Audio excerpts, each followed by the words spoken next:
ونصلي على رسوله الكريم أما بعد فأعوذ بالله من الشيطان الرجيم بسم الله الرحمن الرحيم قال الله تبارك وتعالى في القرآن المجيد والفرقان الحميد قد أفلح من زكاها وقد خاب من دساها۔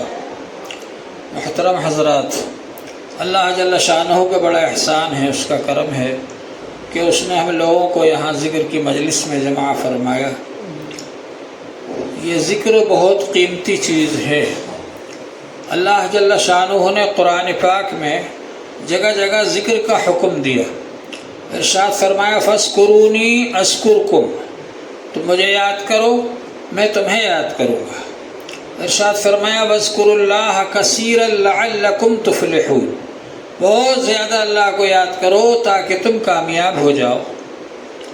تو جگہ جگہ اللہ تعالیٰ نے ذکر کا حکم فرمایا، اور ذکر ایسی چیز ہے کہ جب آدمی ذکر کرتا ہے تو انسان کے اندر جو دل ہے وہ سخت ہو گیا تھا، جب ذکر کرتا ہے تو وہ دل میں نرمی آتی ہے، دل موم کی طرح ہو جاتا ہے۔ وَإِذَا ذُكِرَ اللَّهُ وَجِلَتْ قُلُوبُهُمْ، جب اللہ کا ذکر کیا جاتا ہے تو ایمان والوں کے دل میں اللہ کا خوف پیدا ہو جاتا ہے، اللہ تعالیٰ سے محبت بڑھتی ہے ذکر کرنے سے، اور دل کے اندر جو زنگ لگ گیا تھا گناہوں کا وہ دھل جاتا ہے، صاف ہو جاتا ہے۔ تو ذکر کرنے سے بہت سارے فوائد ہیں۔ پھر ذکر کرتے کرتے انسان اللہ کے قریب ہو جاتا ہے، اللہ کا مقرب بن جاتا ہے، اللہ تعالیٰ اس سے محبت فرماتے ہیں جو بندہ اللہ کا ذکر کرتا ہے۔ حدیث پاک میں ہے، حدیث قدسی ہے، من ذکرنی فی نفسہ ذکرتہ فی نفسی، جو اپنے دل میں مجھے یاد کرے گا میں بھی اس کو اپنے دل میں یاد کروں گا۔ ومن ذکرنی فی ملئ ذکرتہ فی ملئ خیر منہ، اور جو مجمع میں ذکر کرے گا، مجلس میں ذکر کرے گا، اس سے بہتر مجلس میں یعنی فرشتوں کے سامنے میں اس کا ذکر کروں گا۔ تو اللہ تعالیٰ جس بندے کا ذکر فرمائے اس کا کتنا اونچا مقام ہے۔ تو ذکر بہت ہی قیمتی چیز ہے، بہت اعلیٰ درجے کی چیز ہے۔ حضرت مولانا الیاس صاحب رحمۃ اللہ علیہ فرماتے تھے کہ جب میں میوات کے اجتماعات سے واپس آتا ہوں تو یا تو میں سہارنپور اور رائے پور جاتا ہوں، ذکر کی مجلسوں میں شریک ہوتا ہوں، یا پھر اپنے مرکز ہی میں 3 دن کا اعتکاف کرتا ہوں، کیونکہ جس طرح سے عوام کے ساتھ ملنے کی وجہ سے اللہ والوں کا اثر عوام پر آتا ہے کہ وہ بھی ذکر کرنے والے بن جاتے ہیں، وہ بھی نیک بن جاتے ہیں، ان کو بھی اللہ تعالیٰ کی طرف توجہ ہو جاتی ہے۔ اسی طرح سے عوام کا اثر اللہ والوں پر بھی پڑتا ہے۔ حضرت شاہ ابراء الحق صاحب رحمۃ اللہ علیہ اس کی مثال دیتے تھے کہ آپ گرم پانی کو ٹھنڈے پانی میں ملائیے، تو جس طرح وہ گرم پانی ٹھنڈے پانی کو گرم کرے گا، ایسے ہی ٹھنڈا پانی گرم پانی کو ٹھنڈا بھی کرے گا۔ تو فرماتے تھے حضرت مولانا الیاس صاحب رحمۃ اللہ علیہ کہ میوات کے اجتماع سے جب ہم واپس آتے ہیں تو یا تو سہارنپور اور رائے پور جاتے ہیں ذکر کی مجلسوں میں شریک ہونے کے لیے، یا پھر اپنے مرکز میں 3 دن کا اعتکاف کرتے ہیں تاکہ سب طرف سے توجہ ہٹ کر ایک طرف ہو جائے، اللہ تعالیٰ کی طرف توجہ ہو جائے۔ تو ذکر جو ہے ایسی چیز ہے کہ اس سے روحانیت حاصل ہوتی ہے، اس سے اللہ تعالیٰ کا قرب حاصل ہوتا ہے۔ اللہ جل شانہ نے انسان کے لیے یہ ذکر کو ایسا بنایا ہے جیسے چھوٹے بچے کے لیے ماں کا دودھ ہوتا ہے۔ چھوٹے بچے کو کوئی دوا نہیں، کوئی غذا نہیں کھلائی جاتی، کوئی خوراک نہیں کھلائی جاتی سوائے ماں کے دودھ کے، اور ماں کا دودھ اس کے لیے سب سے بہترین غذا ہے، جلدی ہضم بھی ہو جائے گا اور انسان کو صحت مند بھی بنائے گا، طاقتور بھی بنائے گا۔ پھر جب بچہ اس لائق ہو جاتا ہے کہ وہ دوسرا دودھ پی سکے، بھینس کا دودھ پی سکے، گائے کا دودھ پی سکے، پھر اس کو وہ پلایا جاتا ہے۔ پھر جب بچہ اس لائق ہو جاتا ہے کہ وہ روٹی کھا سکے تو وہ روٹی کھاتا ہے۔ تو یہ ذکر الہی ایسا ہے، ایک تو یہ اتنی زیادہ ضروری چیز ہے کہ اس کے بغیر روحانی زندگی قائم نہیں رہ سکتی، تو اس لیے اللہ تعالیٰ نے اس کو عام کر دیا، جیسے ہوا کو عام کر دیا۔ ہر آدمی کو سانس لینے کے لیے آکسیجن کی ضرورت ہے، ہوا کی ضرورت ہے، اللہ تعالیٰ نے اس کو عام کر دیا، ہر آدمی کو فری میں مل رہی ہے، ہر جگہ ہوا موجود ہے۔ ایسے ہی ذکر کو بھی عام کر دیا کہ آپ کھڑے کھڑے، بیٹھے بیٹھے، لیٹے لیٹے، ہر حال میں ہر وقت اللہ کا ذکر کیجیے آپ۔ اسی طرح سے ذکر کیونکہ انسان کے لیے ایسا ہے جیسے ماں کا دودھ، اس لیے ذکر کو ضروری قرار دیا کہ بھائی ذکر کو حاصل کرو۔ ذکر کے بارے میں علماء فرماتے ہیں، بزرگان دین، کہ ذکر سے جلدی ہی انسان کو نور حاصل ہو جاتا ہے۔ ذکر کے ذریعے اللہ کا نور حاصل ہو جاتا ہے آدمی کو جلدی، لیکن وہ جلدی ختم بھی ہو جاتا ہے۔ قرآن پاک کی تلاوت سے دیر میں اللہ کا نور حاصل ہوتا ہے، لیکن وہ دیر تک باقی رہتا ہے۔ مطلب یہ کہ قرآن پاک جو ہے وہ ذکر کے مقابلے میں بہت اونچی چیز ہے، بہت بلند چیز ہے اور بہت اعلیٰ درجے کی چیز ہے، اور ذکر جو ہے وہ اس سے پہلے درجے پر ہے، تاکہ آدمی ذکر کے ذریعے سے رابطہ قائم کرے، اللہ سے جوڑے، اللہ سے تعلق پیدا کرے۔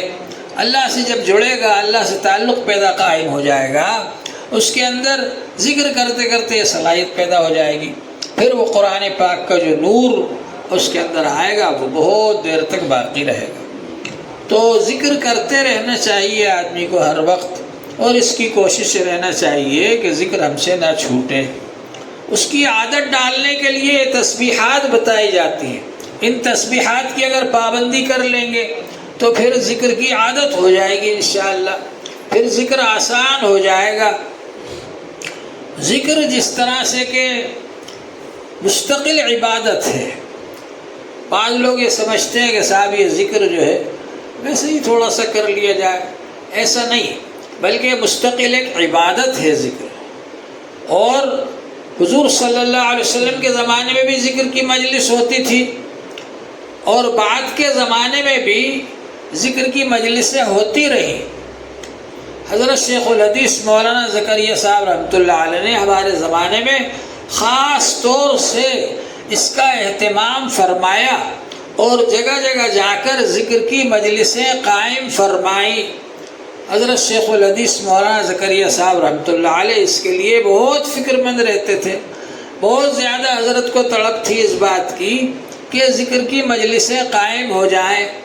حضرت مفتی شفیع صاحب رحمۃ اللہ علیہ جو پاکستان کے مفتی اعظم تھے، ان کو حضرت شیخ الحدیث مولانا زکریا صاحب رحمۃ اللہ علیہ نے خط لکھا کہ آپ پاکستان میں یہ کام کر سکتے ہو، کوشش کرو کہ ہر مدرسے میں ذکر کی مجلس قائم ہو جائے۔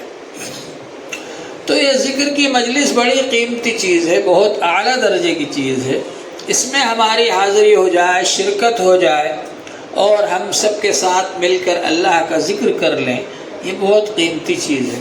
حضرت شیخ الحدیث مولانا زکریا صاحب رحمۃ اللہ علیہ جب تک رہتے ہندوستان میں، تو یہاں پر جو مظاہر علوم جدید کی مسجد ہے، بڑی مسجد، اس میں حضرت کی خانقاہ لگتی تھی، رمضان شریف میں اعتکاف بھی فرماتے تھے اور ذکر کی مجلس بھی ہوتی تھی۔ پھر اس کے بعد یہاں مظاہر علوم کی جو پرانی مسجد ہے، پرانے دفتر میں، وہاں مجلس ہوتی تھی حضرت کی، اور پھر گھر پر ہوتی تھی، ان کا گھر تو آخر تک ذکر کا مرکز بنا رہا۔ حضرت مولانا طلحہ صاحب رحمۃ اللہ علیہ کے زمانے میں بھی وہاں پر ذکر کی مجلس ہوتی تھی۔ حضرت مفتی محمود صاحب رحمۃ اللہ علیہ کے زمانے میں حضرت مفتی محمود صاحب رحمۃ اللہ علیہ چھتہ مسجد کے اندر تشریف رکھتے تھے، اور چھتہ مسجد میں ہی ذکر کی مجلس ہوتی تھی، چھتہ مسجد میں ہی آپ اعتکاف فرماتے تھے، اور وہیں ہندوستان بھر کے اور دوسرے ملکوں سے بھی بہت سارے لوگ جمع ہوتے تھے، رمضان شریف کا اعتکاف ہوتا تھا اور ذکر کی مجلس ہوتی تھی، اور رمضان کے بعد بھی ذکر کی مجلس جاری رہتی تھی۔ تو یہ ذکر کی مجلس کا اہتمام بزرگوں نے کیا ہے، ہماری یہ کوشش ہونا چاہیے کہ ہم ایک وقت مقرر کر کے اس کو ذکر کو کرتے رہیں تاکہ یہ ہمارا سبق آگے بڑھے۔ انسان کے نفس کو سدھارنا یہ ایک بہت ضروری چیز ہے۔ اللہ تعالیٰ نے فرمایا قد افلح من زکاہا، وہ آدمی کامیاب ہو گیا جس نے اپنے نفس کو پاک کر لیا۔ وقد خاب من دساہا، اور وہ آدمی ناکام ہو گیا جس نے اپنے نفس کو ہی خراب کر لیا، بیکار کر لیا۔ ظاہر بات ہے کہ انسان کا نفس سدھر جائے اس کے لیے آدمی کو محنت کرنا پڑے گی، کوشش کرنا پڑے گی۔ کسی چیز کو سدھارنے کے لیے، اچھا بنانے کے لیے محنت کرنا پڑتی ہے، اور خراب بنانے کے لیے کوئی محنت نہیں کرنا پڑتی۔ زمین کو اگر آپ ویسے ہی چھوڑ دیں تو وہ سخت ہو جائے گی، بیکار ہو جائے گی، بنجر ہو جائے گی، خراب ہو جائے گی۔ اگر آپ اس میں کھیتی کرنا چاہتے ہیں، باغیچہ لگانا چاہتے ہیں، تو اس میں آپ کو ہل چلانا پڑے گا، بکھر چلانا پڑے گی، تاکہ وہ جو بڑے بڑے ڈھیم بن گئے وہ ٹوٹ جائے، زمین نرم ہو جائے، مٹی جو ہے بکھر جائے، مٹی اس قابل ہو جائے کہ وہ بیج کو قبول کر سکے اور اس کے اندر بیج ڈالیں تو وہاں سے پودا نکل سکے، پیداوار ہو سکے۔ اس کے لیے زمین میں بڑی محنت کرنا پڑتی ہے۔ پھر بیج ڈالنے کے بعد میں اس میں پانی کی سینچائی کرنا پڑتی ہے، پھر اس کی رکھوالی کرنا پڑتی ہے کہ جانور نہ کھا جائے، کوئی اور اکھاڑ کر نہ لے جائے۔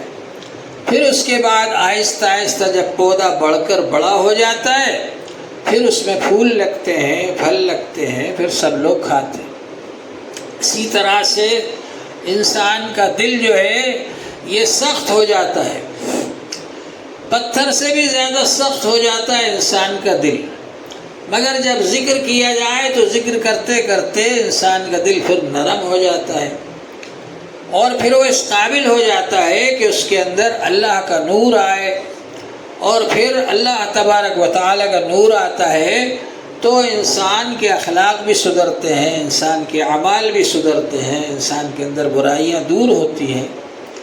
دل کے اندر ایک جذبہ پیدا ہونا چاہیے اللہ سے جڑنے کا، کہ میں اللہ سے جڑ جاؤں۔ حضرت تھانوی رحمۃ اللہ علیہ بہت بڑے بزرگ گزرے ہیں، حضرت حکیم الامت مولانا اشرف علی تھانوی رحمۃ اللہ علیہ۔ ان کے یہاں بیعت ہونے کے لیے بڑی شرائط تھی۔ شروع میں بیعت نہیں کرتے تھے، بلکہ شروع میں کسی کا ہدیہ بھی قبول نہیں کرتے تھے۔ پہلی ملاقات میں، دوسری ملاقات میں کوئی ہدیہ دے تو قبول نہیں کرتے تھے، بھئی آتے جاتے رہو، ملتے رہو۔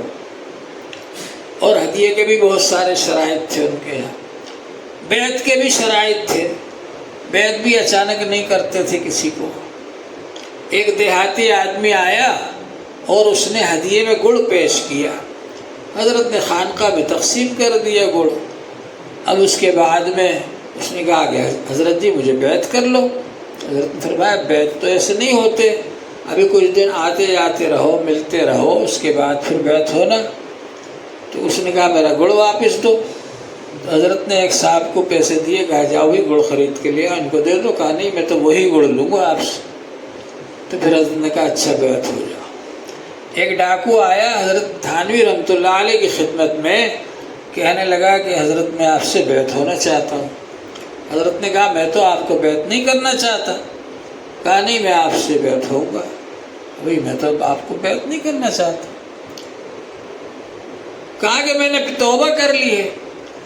حضرت نے فرمایا کہ اگر توبہ کر لی ہے تو جہاں جہاں تم نے ڈاکے ڈالے وہاں جاؤ اور ان کا مال واپس کرو، اور ان سے لکھوا کر لاؤ کہ انہوں نے تم کو معاف کر دیا۔ اس کے دل میں سچی طلب پیدا ہو چکی تھی، اس لیے وہ گیا اور جا کر کے مال واپس کیے، اور اس کے بعد ان لوگوں سے معافی نامہ لکھوا کر لائے۔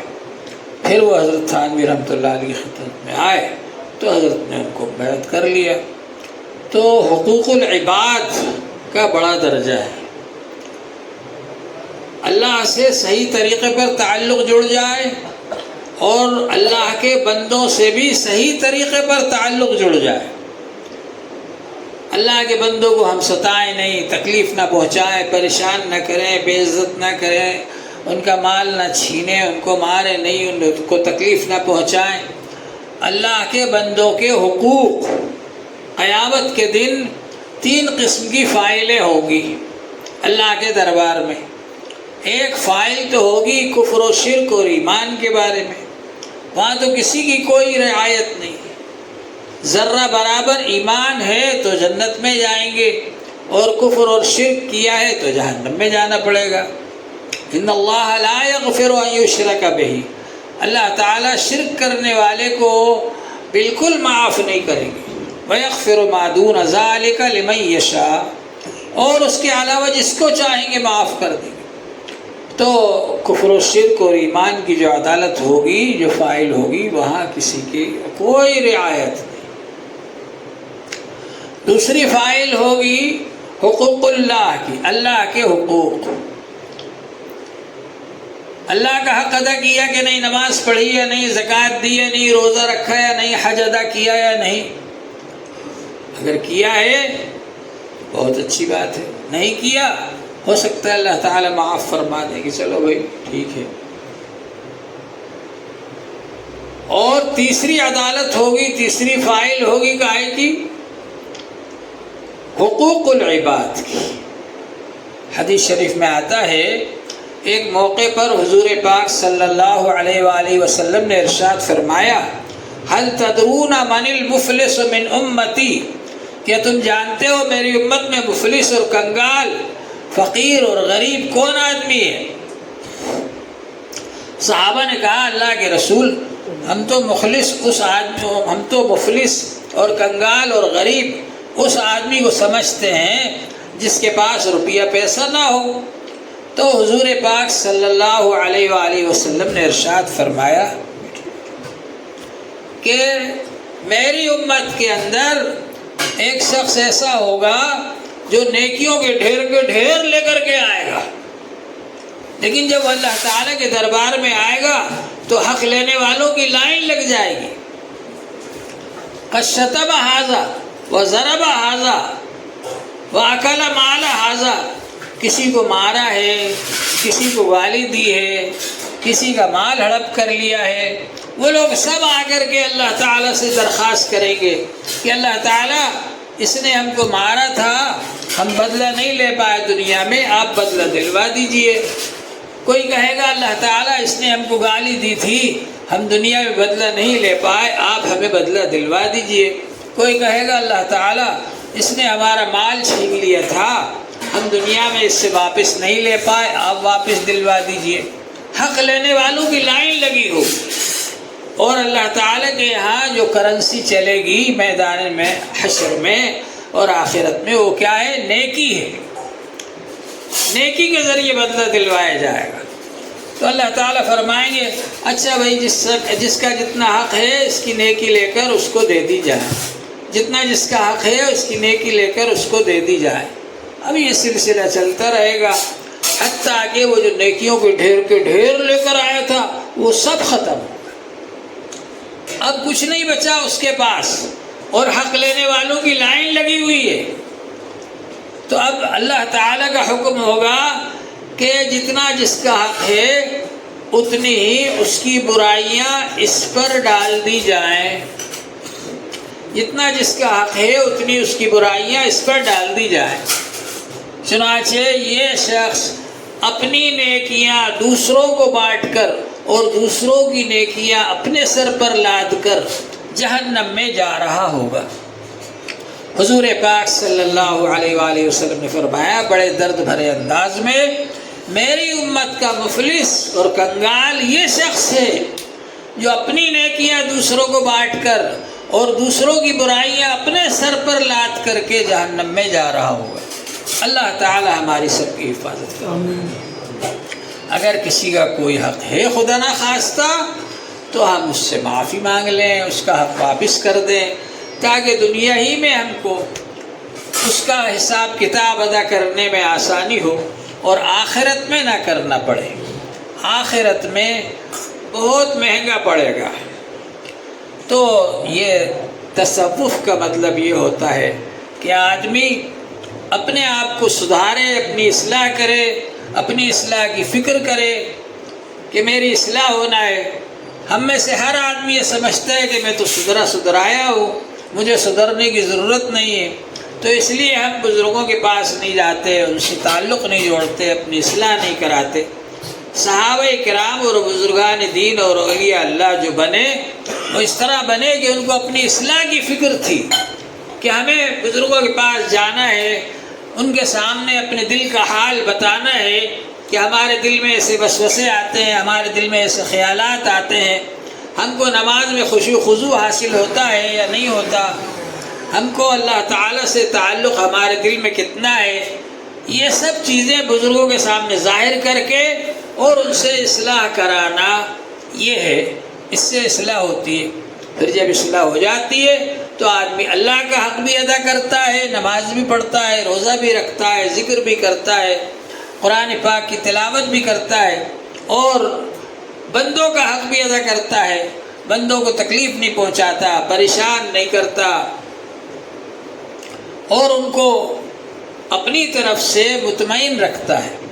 حضور پاک صلی اللہ علیہ وآلہ وسلم نے فرمایا، من اکل طیبا، جو شخص حلال مال کھائے، حلال مال کھانا ضروری ہے، حرام مال کی وجہ سے دل میں اندھیرا آتا ہے، اللہ کا نور آئے گا اس وقت جب حلال مال کھائیں گے۔ من اکل طیبا، جو حلال مال کھائے، وعمل فی سنت، اور سنت کے مطابق کام کرے، وامن الناس بوائقہ، اور لوگ اس کی شرارتوں سے امن میں رہے، دخل الجنہ، حضور صلی اللہ علیہ وسلم نے فرمایا کہ ایسا آدمی جنت میں داخل ہو گیا، یعنی مرنے کے بعد داخل ہوگا، لیکن حضور صلی اللہ علیہ وسلم نے فرمایا ہو گیا، یعنی اس کا جنت میں جانا اتنا یقینی ہے جیسے وہ جنت میں داخل ہو ہی گیا۔ تو ہماری یہ کوشش ہونا چاہیے کہ ہماری طرف سے کسی کو تکلیف نہ پہنچے، پریشانی نہ ہو، زبان سے، ہاتھ سے، کسی سے بھی تکلیف نہ پہنچے۔ حضور پاک صلی اللہ علیہ وآلہ وسلم نے فرمایا، المسلم من سلم المسلمون من لسانہ ویدہ، مسلمان وہ ہے کہ دوسرے مسلمان اس کی زبان سے اور اس کے ہاتھ سے سلامتی میں رہیں، زبان سے بھی تکلیف نہ پہنچائے، ہاتھ سے بھی نہ پہنچائے۔ عام طور سے لوگ زبان سے اور ہاتھ سے تکلیف پہنچاتے ہیں، اس لیے حدیث میں اس کا ذکر ہے، لیکن اس کا مطلب یہ نہیں کہ پاؤں سے لات مار دیں۔ اگر کوئی لات مارے یا کوئی ایسا اشارہ کرے جس سے سامنے والے کو تکلیف ہو تو وہ بھی اس میں داخل ہے۔ تو کوئی بھی ایسا عمل ہو، حضور صلی اللہ علیہ وسلم کے سامنے ایک بار اشارہ کیا گیا کسی کے قد کے بارے میں کہ وہ پستہ قد ہے، تو حضور صلی اللہ علیہ وسلم نے سختی سے منع فرمایا کہ یہ بھی غیبت ہے، کسی کے عیب کو ظاہر کرنا تو یہ غیبت ہے، تو اس سے بچنا ضروری ہے۔ تو اس طرح سے ہر وہ چیز جو دوسرے کو تکلیف دینے والی ہو، نقصان پہنچانے والی ہو، اس سے بچنا چاہیے۔ اللہ جل شانہ ہم سب کو عمل کی توفیق عطا فرمائے۔ وآخر دعوانا ان الحمد للہ رب العالمین۔